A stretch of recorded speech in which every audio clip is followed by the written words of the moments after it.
Mr. President, today is a difficult day particularly for our Capitol police officers. This is the 5th anniversary of a day when a violent mob attacked this building and attacked them, did a lot of injury and a lot of harm to Capitol police officers. In some cases, as they say in the law, death resulting. And today, pardoned criminals who participated in that riot are on the streets of Washington, and if they come back to this Capitol, our police officers are going to have to treat them professionally. And what support are they getting from all of us? In a better world, this would be a bipartisan showing of respect and gratitude for the police officers who suffered and fought that day to protect this building, and an expression of bipartisan gratitude. But that's not where we are as a country right now. One of the symptoms of Trumpism, frankly of authoritarianism generally, is the obligation to lie. You're not on the team, you're not in the club, you're not part of the movement if you're not willing to lie for it. So you're constantly tested with the obligation to lie. Little ones and then big ones, tests the loyalty and gradually erodes personal virtue of the person who's increasingly obliged to lie. So instead of this being a bipartisan expression of gratitude and appreciation, our colleagues on the other side of the aisle seem to be away today.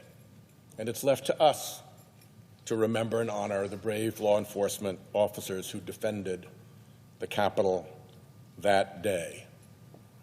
MAGA world had decided that no crimes were committed that day. Well, that's new.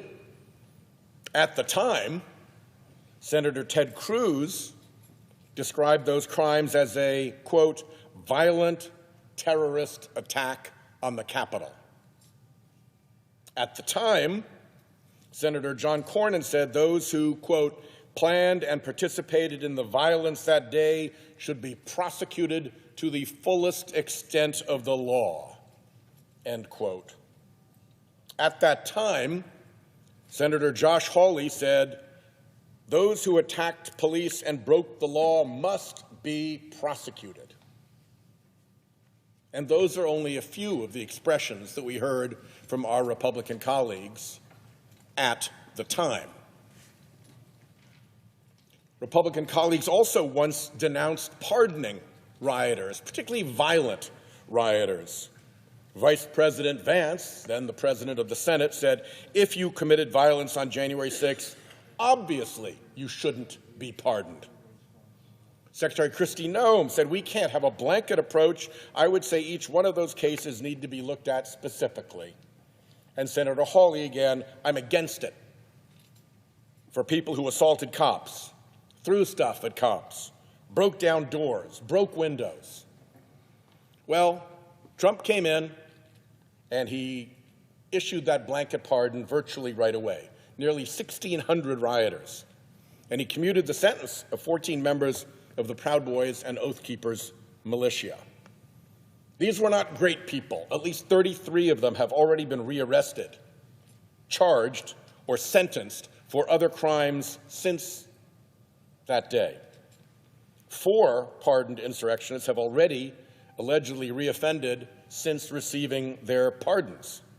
One insurrectionist was charged with a felony for threatening to murder the House Minority Leader. Now, some of them are so emboldened that they're demanding a reward for having been prosecuted for the crimes that they committed that day and convicted in a court of law. That is an injury to them in their view. So today, Senator Padilla and I have introduced 2 bills to make clear that no one who stormed the Capitol should get any kind of payment, even from this MAGA Department of Justice.